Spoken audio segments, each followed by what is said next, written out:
medical community, as I was doing my research, the medical community has backed away quite a bit from putting forward this notion that there is a chemical imbalance in the brain. And what they readily admit is that there really is no medical test to say, oh, there it is. There is the chemical imbalance in the brain right there.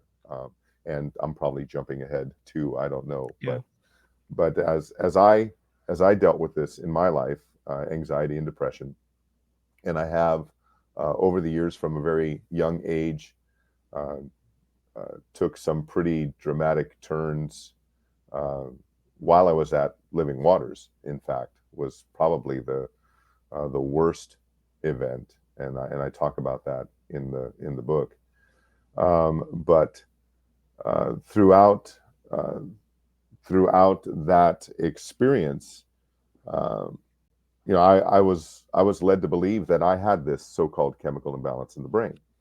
A pastor who I loved and who loves me and wanted the very best for me suggested that, pointed me to a Christian psychiatrist, saw this, and I have no reason to doubt that the man I saw is indeed a born-again follower of Jesus Christ. I mean, interestingly, we spent most of our times when I met with him talking about the sermons he was listening to.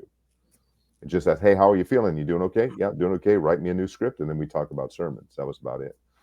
But when I made the first call to the psychiatrist's office, feeling like I'm just an abject failure for even making that call, the receptionist or the secretary for the doctor put my mind at ease by telling me this: Tony, don't worry about taking these medications. They're just vitamins for the brain. They're just vitamins for the brain. Mm. And I latched on to that. And for the next 8 years, I took an antidepressant, believing that they were in fact vitamins for the brain, which they weren't.